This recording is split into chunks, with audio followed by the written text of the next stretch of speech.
Welcome welcome. Hello. నేను మీ mummy కోసం wait చేస్తున్నాను. మీ మమ్మీని కాస్త పిలుస్తావా? కానీ మా మమ్మీ షాపింగ్ కి వెళ్ళారనుకుంటాను. అరే, నేను ఒక ముఖ్యమైన విషయం మాట్లాడదామని వచ్చాను. ఆవిడ బయటికి వెళ్ళారా? సరే, మళ్ళీ వస్తానులే.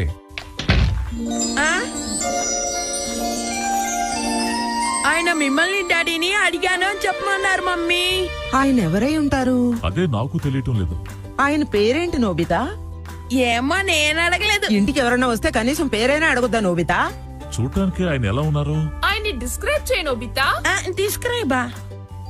ఆయన చూడడానికి ఎలా ఉంటారంటే ఎలా ఉంటారు? మొహానికి 2 కళ్ళున్నాయి. మనుషులందరికీ 2 కళ్ళే ఉంటాయి. అది ఏంటంటే సరే, ఆయన ముక్కు ఎలా ఉంది? ముక్క ముక్క ఎలా ఉందబ్బా? ముక్కు అందరికీ ఒకేలా ఉండదు. బండ ముక్కు, చప్పిడి ముక్కు. ఆయన ముక్కు ఎలా ఉంది? మీరు ఇలా ఓవర్ గా క్వశ్చన్లు వేస్తుంటే నా బుర్ర అసలు పని చేయట్లేదు. ఆయన ఎలా ఉంటారో బాగా ఆలోచించి కాస్త గుర్తు తెచ్చుకుని చెప్పు నోబితా. సారీ డాడీ, నాకు అసలు ఏం గుర్తు రావట్లేదు.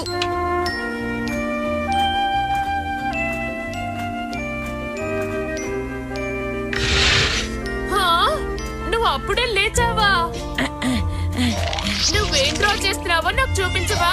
చూపిస్తూ నువ్వు ఖచ్చితంగా నవ్వుతావు. సరే, నేను నవ్వనులే, చూపించు. నిజంగానా? అయితే నీకు ముట్టుకెళ్ళేస్తాను. నవ్వనని చెప్పి నవ్వుతావు. నేను కష్టపడి ట్రై చేస్తున్నాను, కానీ ఆయన ఫేస్ మాత్రం రావట్లేదు. ఆయన ఫేస్ ఎలా ఉందో ఎగ్జాక్ట్ గా నాకు గుర్తు రావడం లేదు డోరేమాన్. అదే ఇప్పుడు ప్రాబ్లం.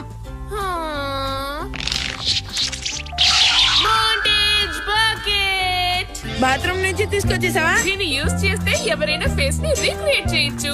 నిజంగా నువ్వు అలా చేయగలవా? దీంట్లో నువ్వు అన్ని రకాల ఫేసెస్ చూడొచ్చు. నువ్వు చూసిన ఆ మనిషి పార్ట్స్ ని దీంట్లో చూస్ చేయి. Okay Doraemon. సరే, ముందు కళ్ళ నుంచి స్టార్ట్ చేద్దాం. ఆయన కళ్ళు ఎలా ఉండవమ్మా? సరే, నీకు 1 by 1 చూపిస్తాను. ఆయన కళ్ళు ఇలాగే ఉంటాయి.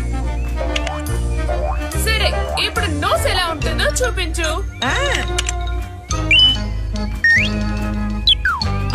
చీలాగే ఉంటుంది. ఓకే, నెక్స్ట్ వాళ్ళ మౌత్. కరెక్ట్, ఆయన మౌత్ ఇలాగే ఉంటుంది. ఇప్పుడు ఐబ్రోస్. స్టాప్. ఐబ్రోస్ ఇలాగే ఉంటాయి. ఇప్పుడు ఆయన హెయిర్ స్టైల్, ఫేస్ షేప్ ఏంటో చూద్దాం. ఇది చాలా టఫ్ జాబ్ లా ఉంది. షేప్ తప్పుగా సెలెక్ట్ చేసావంటే ఫేస్ డిఫరెంట్ గా కనిపిస్తుంది. కేర్ఫుల్ గా చూడు. ఖచ్చితంగా ఇదే, నో డౌట్. సరే, ఇప్పుడు నువ్వు చూస్ చేసినవన్నీ కలిపి ఒక ఫేస్ ని క్రియేట్ చేద్దాం. నోబితా, ఈ బకెట్ ని నీ తల మీద పెట్టుకో. ఏంటి, బకెట్ ని తల మీద పెట్టుకోవాలా? ఓవర్ గా మాట్లాడుకో. ఏం కాదు నోబితా. నువ్వేం వరి అవ్వకు నోబితా, అది ఫేస్ ని క్రియేట్ చేస్తోంది. దాని పని పూర్తయినట్టుంది. సరే, ఆ బకెట్ ని నీ తల మీద నిచ్చితి.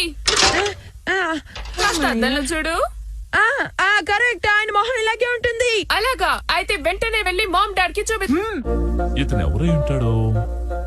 నేను ఈయన్నెప్పుడు చూడలేదే. నువ్వు చెప్పిన ఫీచర్స్ అన్ని కరెక్టేనా? నాకు డౌట్ గా ఉంది. ఆయన ఇలాగే ఉన్నారు డోరేమాన్, నా మాట నమ్ము. ఎంతవరకు ఇటువంటి వ్యక్తిని నేను ఎప్పుడూ చూడలేదు. కానీ ఆయనకి మీరు బాగా తెలిసినట్టే మాట్లాడాడే. Something wrong. ఇలాంటి వ్యక్తి ఎవరు నాతో చిన్నప్పుడు స్కూల్లో చదువుకున్నట్టు నాకు గుర్తు రావడం లేదే. అతను ఎవరై ఉంటాడు? అసలు మన ఇంటికి ఎందుకు వచ్చినట్టు? నీ గురించి పిల్లల్ని ఎందుకు అడిగాడు? ఇప్పుడు మనం ఏం చేయాలి డోరేమాన్? నువ్వు ఈ ఫేస్ తోనే బయటికి వెళ్ళావంటే నిన్ను ఎవరైనా రికగ్నైజ్ చేస్తారు కదూ. ఆయనని కనిపెట్టచ్చు. ఏంటి, ఈ ఫేస్ తో రోడ్ మీదకి వెళ్ళాలా? హే నోబితా, నువ్వు ఒక ఇంపార్టెంట్ పర్సన్ ని కనిపెట్టడానికి వెళ్తున్నావు. So good luck. ఎవరో ఒకరు గుర్తుపట్టి మాట్లాడితే అంతే చాలు. జియానా సోనియా వస్తున్నట్టున్నారు. Hello friends. Excuse me sir, మేము మీకు తెలుసా? ఓ, వీళ్ళు నన్ను గుర్తుపట్టినట్లేరు. మీకు నోబితా తెలుసు కదా? కొంచెం కొంచెం తెలుసు సార్. నోబితాకి మీరేమవుతారు సార్? రిలేటివా? నేను వాడికి మామాని. మీరిద్దరే వాడిని ఎప్పుడు ఏడుపుస్తున్నారంటే చెప్పాడు. లేదు సార్, అలాంటిదేమీ లేదు సార్. చూస్తావేంటి చెప్పు. వాడిని మేము ముద్దుగా చూసుకుంటాం. అవునవును సార్, అప్పుడప్పుడు గోరు ముద్దలు కూడా పెడుతుంటాం. నేను చెప్పేది నిజమా? నిజం సార్. ఇంకెప్పుడైనా నోబితాని ఏడిపించారంటే మిమ్మల్ని విరగదీస్తాను. కుర్రాళ్ళు భయపడి పారిపోతున్నారు. ఎక్స్క్యూజ్ మీ మేడం, ఏమిటబ్బాయ్? ఈ ఫేస్ ని మీరు ఎక్కడైనా చూసారా? లేదు, నేను చూడలేదు. లేదు, నేను ఎప్పుడూ చూడలేదు. నాకు తెలియదు బాబు. నువ్వు వెళ్ళి పోలీస్ ఆఫీసర్ ఎవరైనా అడగచ్చు కదా. ఈ ఫేస్ ఎక్కడో చూసినట్టే ఉంది. మీరు చెప్పేది నిజమా? అవును, ఇందాక కూడా నేను ఎక్కడో చూశాను అబ్బాయి. ఎక్కడా? పోలీస్ బాక్స్ దగ్గరలో ఎక్కడో చూసినట్టు గుర్తు. ఏంటి, పోలీస్ బాక్స్ దగ్గర చూసారా? Okay, thank you sir. ఆగబ్బాయి, ఈ వివరాలు ఎందుకు అడుగుతున్నాడు? ఏంటి, ఈయనకి దొంగ? ఈయన మీద 23 కేసులు ఉన్నాయా? పోలీసు ఎన్ని వెతుకుతున్నారా? అంటే ఈయన మా ఇంటికి దొంగతనానికే వచ్చాడు. దొరమా, నీకు విషయం చెప్పాలి, అర్జెంట్. ఎక్కడన్నా ఏమైంది తనకి? పట్టపగల రోడ్లు ఇలా తిరిగావంటే మన జైల్లో పడేసి కాళ్ళు చేతుల్లో విరగదీస్తారు. చెప్పిన మాట విని నాతో రా. నన్నెందుకు అయ్యేలాకెళ్తున్నా? ఈ నోబితా ఎక్కడున్నాడో, ఏం చేస్తున్నాడో? ఈ ఫేస్! నేను వెంటనే నోబితా ఫేస్ మార్చాలి, లేకపోతే వాడు ప్రాబ్లం లో ఇరుక్కుంటాడు.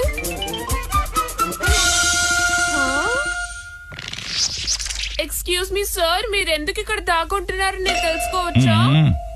నువ్వా నోబితా? వెంటనే నీ ఫేస్ ని మార్చేయాలి, లేకపోతే పెద్ద ప్రాబ్లం అవుతుంది. నువ్వేం చెప్తున్నావో నాకు అర్థం కావడం లేదు. ఏంటి నోబితా, ఏం వాగుతున్నావు? మన ఇద్దరం కలిసే కదా ఇందాక మార్చా.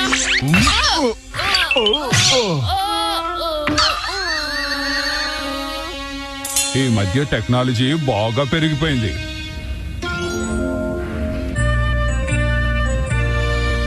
బయటికి వెళ్ళాలని ఎందుకంత ఆరాట పడతావు? పోలీసులు మన కోసం వెతుకుతున్నారు. నువ్వు లోపలికి రా. వదులు, నేను మీకు నేర్పిస్తాలే. నన్ను వదలరా బాబు. ఒకసారి చెప్తే బుర్రకెక్కదా? లోపలికి వెళ్ళు. ఏంటి ఇక్కడ గొడవ? మా సంగతి మీకెందుకండి, పని చూసుకోండి. ఎందుకు బయటకు వస్తానని పట్టుబడతావు? లోపలికి వెళ్ళు. అరే ఇద్దరు ఒకేలా ఉన్నారే. ఈ మిషన్ ని యూజ్ చేసి ఈ అబ్బాయి నా ఫేస్ ను కాపీ కొట్టాడు. వేషం మార్చుకుని మా మీద స్పైక్ చేయడానికి వచ్చావా? నిన్ను డోరేమాన్ త్వరగా వచ్చి నన్ను కాపాడే, లేకపోతే వీళ్ళు నన్ను చంపేసేటట్టున్నారు. సరే, నువ్వు రెడీనా? రెడీగా ఉన్నాను. ఇలాంటి అవకాశాన్ని మిస్ చేసుకోకూడదు. అనవసరంగా వాక్కుండా పంచుడు. సరే, నువ్వు అలా కోపడకు. ఇప్పుడు ఏం చెయ్యాలబ్బా? అప్పుడే మర్చిపోయావా? ఒక కొత్త ఫేస్ సెలెక్ట్ చేసి ఆ తర్వాత బటన్ ప్రెస్ చేయి.